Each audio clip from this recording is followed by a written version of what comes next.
ठीक है। तो पदार्थ की जो चौथी अवस्था होती है वो प्लाज्मा कहलाती है, और बोला गया इसे उच्च तापमान पर परमाणु जो एटम जो होता है आयनित होकर वो गैस अवस्था में चेंज होगा। ठीक है, एटम जो होगा आयनाइज होगा और वो किसमें कन्वर्ट हो जाएगा, गैसियस स्टेट में। तो पदार्थ की वैसी अवस्था जिसके एटम जो होगा आयोनाइज होकर के वो गैसियस स्टेट में कन्वर्ट हो जाएगा, तो वो जो पदार्थ की अवस्था कहलाती है वो कौन सी अवस्था कहलाती है, प्लाज्मा स्टेट। कौन से कहलाती है, ठीक है। तो इसका फंक्शन क्या है कि एटम जो होगा आयनाइज होगा किसमें कन्वर्ट होगा, गैसियस स्टेट में। किसमें कन्वर्ट होगा, उसी को कहा जाता है कौन सा स्टेट, समझ में आ रही है, ठीक है। हिंदी में देखो यही चीज लिखा हुआ गैसीय अवस्था। उसके बाद देखो इसका एग्जाम्पल का तौर पर आपको देखने को मिलेगा, तब समझ में आएगा प्लाज्मा स्टेट क्या होता है।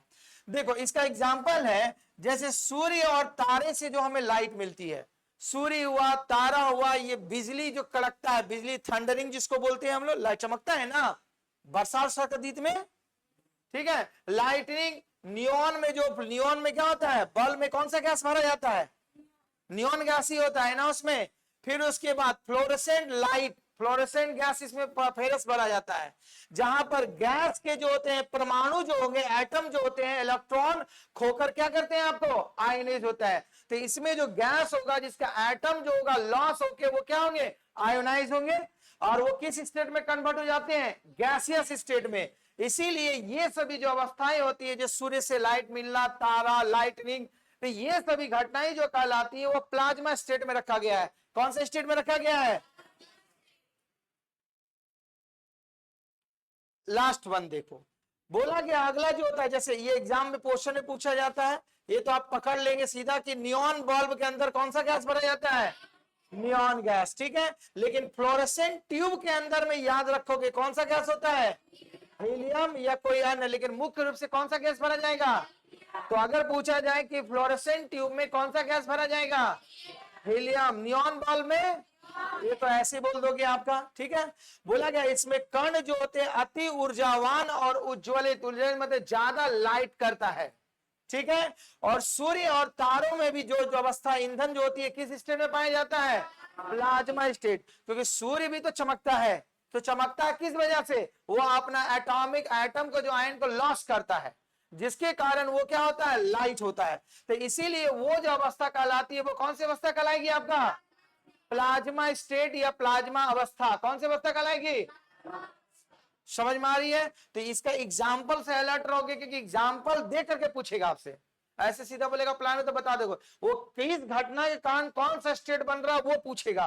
कि क्वेश्चन पूछने का भी ट्रेंडिंग चल गया, उल्टा पूछा जा रहा। मतलब पहले आप क्वेश्चन याद रखते थे और आंसर लिख देते थे, अब आप ही को आंसर दे देता, उससे क्या क्वेश्चन का बनता वो आपसे पूछा जा रहा है, उल्टा चल रहा है।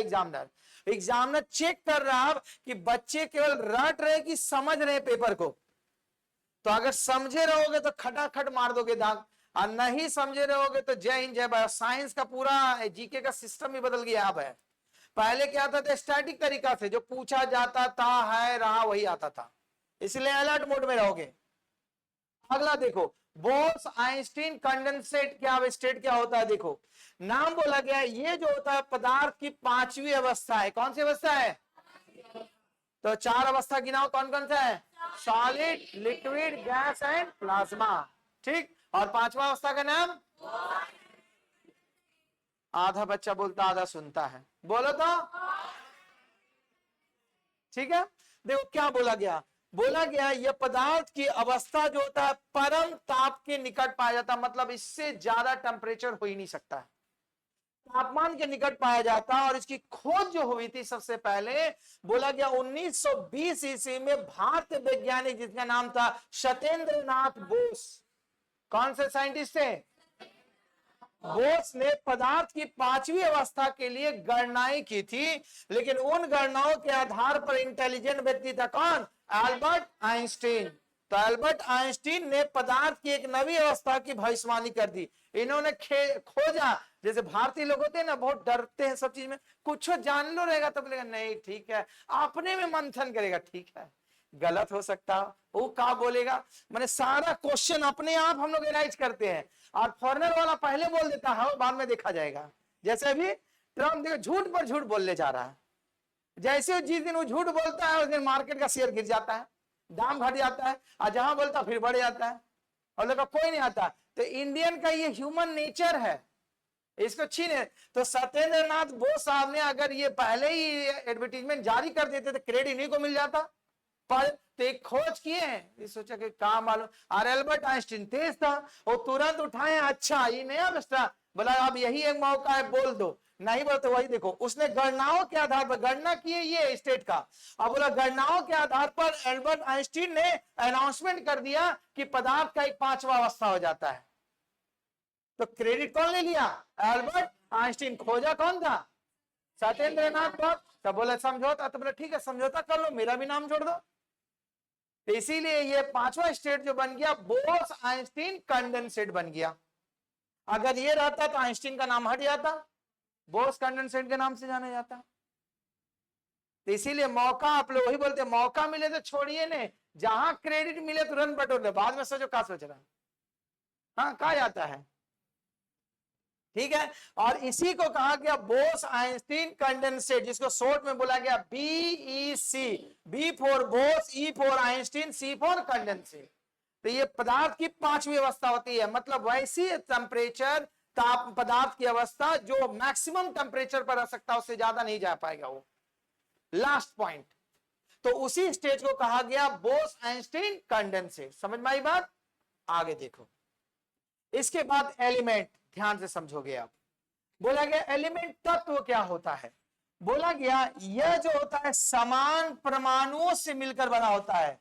समान मतलब एक समान परमाणु से जो भी बनकर बना होगा उसे एलिमेंट करेंगे। परमाणु समझ में आ रहे ना, परमाणु बम, एटम बम सुने ना, तो सबसे छोटा पार्टिकल एटम होता है, उससे बड़ा मॉलिक्यूल्स होता है, ठीक। तो बोला गया एक समान मॉलिक्यूल से बनकर मिलकर बने होते हैं, अर्थात किसी तत्व के प्रत्येक परमाणु की नाभिकीय, जिसको बोलते हैं क्या, न्यूक्लियर चार्ज समान होगा, उसका न्यूक्लियर चार्ज अलग अलग नहीं होता है। तो बोला गया अगर किसी तत्व के प्रत्येक जो होता है न्यूक्लियर चार्ज जिसमें सेम होगा, या वो एक समान तत्व से मिलकर बने होंगे, उसी को कहा जाएगा, क्या कहा जाएगा आपका, एलिमेंट। क्या कहेंगे, तो एलिमेंट। तो अगर बोला गया तो अगर एलिमेंट में न्यूक्लियर चार्ज अलग अलग होगा कि एक समान होगा, याद रखोगे क्वेश्चन यही पूछा है, इसीलिए लिख दिए गए, क्योंकि प्रत्येक तत्व के परमाणु के न्यूक्लियर चार्ज जो होता है सेम पाया जाता है, उसमें अलग अलग नहीं होता है। उसमें लिखेगा समान पाए जाते हैं, असमान होते हैं, बराबर होते हैं, इनमें से कोई नहीं। तो जवाब आपका एक समान पाया जाएगा तभी वो एलिमेंट कहलाएगा आपका। एलिमेंट का डेफिनेशन समझ में आया बात। एलिमेंट जो होता है एक समान एटम से मिलके बना होगा, और इसके एटम के जो होगा न्यूक्लियर चार्ज भी होंगे, क्या होंगे, सेम रहेंगे। क्या रहेंगे, सेम, मतलब समान रहेंगे। एग्जाम्पल का तौर पे क्या होता है, ऑक्सीजन रिप्रेजेंट करते हैं ना O2, देखो O प्लस O, दो ही एक ही मॉलिक्यूल से, एक टाइम का मॉलिक्यूल से बना हुआ है। फिर hydrogen H2, iron Fe, carbon CO, पारा He से बना होता है। तो ये सेम टाइप के मॉलिक्यूल से सारा बना रहेगा, इसीलिए इसे क्या कहा जाता है, एलिमेंट। क्या कहते हैं। उसके बाद देखो तत्व आगे चल के पुनः कितने भाग में बांट दिया गया है, 3। कितने भाग में बांटा गया है, first one is called metal, second one is called, और third one is called metalloid. तो तत्व को पुनः आगे चल कितने भाग में बांट दिया गया है, कौन कौन सा, metal, non metal, third one metalloid का, थर्ड वन, अच्छा हिंदी में बोलेगा उप धातु, हिंदी में बोलेंगे धातु, अधातु और, ठीक है। इसका डिटेल में पढ़ना है आगे चल के, लेकिन अभी थोड़ी थोड़ी आइडिया ले लो, यहां तक कोई दिक्कत। अगला देखो, वेरी वेरी इंपॉर्टेंट, इस पे से क्वेश्चन एग्जाम में रहेगा, ध्यान से समझो। अभी तक ब्रह्मांड में जितने भी तत्व की खोज पाई गई है 118 एलिमेंट मिले हैं। टोटल कितने एलिमेंट मिले हैं, तो 118 एलिमेंट नेचर से नहीं मिले हैं आपको, ये कुछ एक्सपेरिमेंट के थ्रू भी तैयार किया गया है प्राकृतिक रूप से। तो प्राकृतिक रूप से जो तत्व पाए गए हैं उनकी संख्या है 94। कितने हैं, तो पूरा अगर क्वेश्चन ये पूछा गया है कि अभी तक वर्तमान में कुल कितने तत्वों की संख्या कितनी है, कितना, 118। कितना बोलेंगे, क्योंकि 108 और 104 पर बहुत स्टूडेंट मारता है, इसलिए अलर्ट रहोगे। वर्तमान में तत्वों की संख्या 118 है। उस 118 भी तत्व दो भागे बांटे गए हैं, एक प्राकृतिक से मिले हुए हैं और एक लेबोरेटरी में तैयार हुए हैं। तो प्राकृतिक रूप से जो तत्व पाए गए उनकी संख्या कितनी है? 94, 94 रूप में पाए गए हैं कि जबकि 24 तत्व जो होते हैं वैज्ञानिकों द्वारा प्रयोगशाला में तैयार किए गए हैं, मतलब लेबोरेटरी बेस्ड एलिमेंट है। बहुत सारे ऐसे एलिमेंट है जो लेबोरेटरी में तैयार किए जाते हैं। लैब जानते हैं ना, खून चेक करने वाला तो खून चेक करने वाला भी तो लेबोरेटरी होता है ना। हाँ, मेटल वाला लैब, जैसे अभी कोई भी चीज आप जैसे मिट्टी ले जाते हैं, आप लोग देखते भी हैं, लेकिन क्या करें, देखने को मिलता है। देखो आपके विलेज में भी आते हैं, जैसे अभी खत्म हो गया ना खेती बाड़ी का टाइम, कृषि वैज्ञानिक एग्रीकल्चर साइंटिस्ट वो क्या करेगा, आपकी मिट्टी ले आकर वहीं टेस्ट करके चेक कर देगा कि इसमें कितना मेटल है, धातु उपजाऊ है, खेती करने के लिए कौन सा खेती करना चाहिए जो ज्यादा फसल होगा, कौन से, वो रिसर्च करता है मेटल पर, सॉइल पर भी होता है। तो वो क्या, एग्रीकल्चर डिपार्टमेंट। और केमिस्ट्री वो कहां जाएगा, लैब में। ये मिट्टी किस तरह, सपोज करो अभी पानी का जब गर्मी का टाइम आ गया, अब पानी का देखो क्या होता है, आपको आइडेंटिटी के लिए विलेज में क्या करता है, चापाकल, हर चापाकल का पानी नहीं पिया जाता है, ये बता दे रहे हैं आपका। जहां मिलेगा घटक नहीं जाइएगा चापाकल का पानी, हाँ जाइए होइएगा, देखिए कहीं पानी नहीं, चापाकल में मार्क किया रहेगा, अगर रेड कलर से चापाकल को रंग दिया गया है मतलब उसमें आर्सेनिल की मात्रा ज्यादा, आयरन का, चापाकल का पानी कभी नहीं पीना। वो क्यों होता है, उसको टेस्ट किया जाता है हमेशा। पीला कलर के है मतलब वो भी आपका डेंजर जोन पर है, और ग्रीन कलर पर है तब मतलब वो सेफ जोन पर है। ये कलर भी होता है क्यों, उसकी भौगोलिक दृष्टिकोण से वहां पर आयरन की मात्रा ज्यादा है। तो यहां तो कोई कलर नहीं होता है, सीधे मिला चापा को लगा बोरिंग गड़गड़े पी गए। हाँ हाँ, तो नहीं करता है तो दुर्भाग्य है। वो सिस्टम बना हुआ है करने का, मतलब जहां किया मतलब उसका वाटर चेक करता है, क्योंकि हर जगह पर वाटर का लेयर बदलता है। जैसे अगर पटना में आधा जब आर्सेनल की मात्रा जाता है, नदी के किनारे वहां का पानी सब खराब है, पियोगा तो जॉन्डिस से पकड़ लेगा तुरंत, ठीक है, क्योंकि इसमें आयरन ज्यादा होता है। चलिए, तो मेटल टोटल कितना वर्तमान में पाया गया है, नेचर से कितना मिला है और लेबोरेटरी में कितना मिला है। कौन से सही में आई बात, आगे देखो, बोला गया इन सभी तत्वों को आगे तो खोज दिए, तो कहीं इसको जगह होगा लगाओगे तो कोई बक्सा उक्सा बनाएंगे, जैसे हम लोग पैसा वैसा, कुछ पैसा ही बक्सा में रख दिए, कुछ ऐसा नहीं, कोई किताब में डाल दिए, कोई कॉपी में डाल दिए, अलग अलग रख दिए, है ना। मार्केट भी जाइएगा तो ऐसे कीजिए, पास में सब पैसा नहीं रखिए, कुछ इधर रख दिए, कोई पॉकेट में, कोई इधर कोई इधर। अगर कोई पॉकेट मारेगा देखिएगा ना मारेगा, हाँ मोबाइल, तब तो और डेंजर हो गया। अब आदमी का सारा प्रॉपर्टी मोबाइल में आ गया, है ना। मोबाइल खोया तो जय हिंद जय भारत। तो मोबाइल खोएगा, हाँ मोबाइल खोएगा तो तुरंत उसको लॉक करवाइएगा, नहीं तो सब बैंक बैलेंस खाली। ज्यादा लोग, हाँ अब ठीक ही बताएं, अभी जो टाइम चल रहा, जो नए नए गर्ल्स आ रहे वो लोग अलर्ट रहिएगा 2 महीना। हाँ बहुत इधर से क्या होता है, छिनतई करता है अभी का टाइम में। और लड़की लोग भी तो देखते क्या दरकार है, ऐसे जा रही है, आप नया नया विलेज से गांव से आती है, नया नया मोबाइल मिलता है, हाँ देखो बहुत छिनतई करता है वो लोग से, ऐसे ही कर देगा। अब चाची अब नया नया आई, किसको बेले के बेचा है, पहली बार उसको मोबाइल मिला घर से और भी छीन लिया कोई। हाँ घर में तो नहीं मिलता, मान लो शहर आए उनको तो सुविधा देना पड़ेगा। अब वो लाती है, अब वो जानती नहीं कैसा यहाँ का माहौल है, ऐसे बात करते हुए झटका देके छीन, अब वो ताकते रह रहे थे, देखिए छीन गया, भाग गया लेकर के। अब कोई मोबाइल 10-12 हजार से कम मिलता है मांगता, इसीलिए अलर्ट गर्ल्स लोग अपना जो होगा लॉज यूज में सबको अलर्ट करवा दीजिएगा। तो बोला गया था कि जो 118 जो मेटल आया तो इसको रखने का एक जगह बनाया गया, उसी को बोलते हैं हम लोग पीरियोडिक टेबल। तो ये तो मेटल तो हुआ, बोला मेटल को सजाया कैसे जाए, मेटल को तो याद रखना भी है, तो इसीलिए आगे चल के पीरियोडिक टेबल बनाया गया, जिसके अंतर्गत में सारे मेटल को रखा गया according to the atomic structure and molecules के बेसिस पर। तो बोला गया इन सभी तत्वों को एक रूस के रासायनिक वैज्ञानिक थे जिनका नाम था दिमित्री मेंडलीव। क्या नाम था, तो दिमित्री मेंडलीव साहब ने बोला ये लोग तो एलिमेंट खोज दिया है, इसको रखेंगे कहां पर, तो इसीलिए उनको रखने के लिए एक टेबल बनाया, उसी टेबल का नाम पड़ा पीरियोडिक टेबल। क्या नाम पड़ा, जिसको हिंदी में बोलते हैं आवर्त सारणी। क्या बोलते हैं, कहीं लिखेंगे भी होंगे, देखो लिख दिए ना। तो बोला जाए एग्जाम में पूछा जाएगा कि पीरियोडिक टेबल का खोज करता कौन थे, तो कौन थे, डेमेंट्री मेंडलीव। खोज करता कौन थे? और इन्होंने इसका खोज कब किया था? 1834 से 1907। बोलेंगे से इतना समय, क्योंकि नया नया मेटल आया, उसको भी तो पोजीशन देना पड़ेगा, तो इसीलिए नया नया मेटल आया, उनका पोजीशनिंग करते गया। तो डेमेंट्री जो मेंडलीव साहब थे, उन्होंने जिस टेबल की खोज की, उसी टेबल को हम लोग कहते हैं पीरियोडिक टेबल, हिंदी में कहते हैं आवर्त सारणी। समझ में आई बात? तो इसका नाम नहीं भूलोगे, क्योंकि एग्जाम में क्वेश्चन आया है पीरियोडिक टेबल का खोजकर्ता कौन थे? कौन थे? अरे बोलो। हाँ, तो इसीलिए उन्होंने नाम पड़ा पीरियोडिक टेबल। और इन्होंने ही क्या कि आगे पुराना पीरियोडिक टेबल नहीं था, अभी जितने भी पढ़ाया जाता है मॉडर्न पीरियोडिक टेबल पढ़ाया जाता है, जिसमें 118 मेटल आपके मिलेंगे। ठीक है, तो बोला गया है इसी पीरियोडिक टेबल पर आधारित आधुनिक आवर्त सारणी में परमाणु क्रमांक मतलब एटॉमिक नंबर, ठीक है, के अनुसार व्यवस्थित किया गया। जिसका एटॉमिक नंबर जिस प्रकार था, उसी के बेसिस पर मेटल को रख दिया गया। तो इसीलिए पीरियोडिक टेबल आपको पढ़ना जरूरी पड़ता है। उस पीरियोडिक टेबल के आधार पर ही आप बता सकते हैं किसका एटॉमिक नंबर कितना है, मास नंबर कितना है, और वही एटॉमिक और मास नंबर के केमिकल रिएक्शन या कोई फार्मूला को क्रिएट कर पाइएगा। क्योंकि एटॉमिक और मास नंबर नहीं रहेगा तो आपको फिर केमिकल रिएक्शन और फार्मूला नहीं बना पाओगे। इसीलिए आपको बोला जाता है फार्मूला बनाने के लिए आपको एटॉमिक क्या बोलते हैं, पीरियोडिक टेबल को याद रखा जाता है। तो वर्तमान में मेटल की संख्या कितनी है टोटल? आधुनिक मॉडर्न पीरियोडिक टेबल का खोजकर्ता कौन थे? अरे बोलो कसके। ठीक है, कहां कराने वाले थे ये? कब खोज किए थे? समझ में आई बात?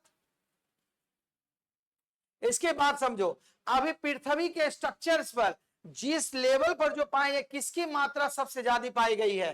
तो देखो, सबसे ज्यादा पाया जाता, क्या पाया गया आपका? ऑक्सीजन। पृथ्वी की भूपट्टी में तो समझते हैं ना, पृथ्वी लेवल पर जो पाया गया है। उसके बाद कौन सा पाया गया है? सिलिकॉन, SI लिखा हुआ है, SI फॉर सिलिकॉन। उसके बाद Al फॉर एल्युमिनियम, उसके बाद आयरन, फिर कैल्शियम, फिर उसके बाद sodium, Na for Na, K for potassium, Mg magnesium.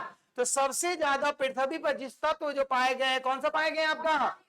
और सबसे कम मात्रा में मैग्नीशियम। मानव शरीर के अंदर में जो सबसे ज्यादा एलिमेंट पाएंगे, क्या पाएंगे? बोलो क्या? उसके बाद कार्बन, फिर उसके बाद हाइड्रोजन, नाइट्रोजन, कैल्शियम, फास्फोरस।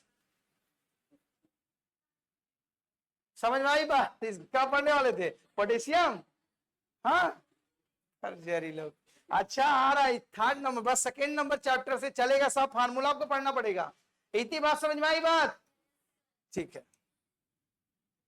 इसके बाद देखो, जैसा कि अभी आपने ज्यादा अभी शॉर्ट आइडिया लीजिए, इसका डिटेल में आगे चलेंगे। बोला क्या मेटल जो होते हैं जिस प्रकार से कितने भाग में बांटा गया था? कितने भाग में? पहला नाम बताओ, मेटल, दूसरा नॉन मेटल, तीसरा मेटलॉइड।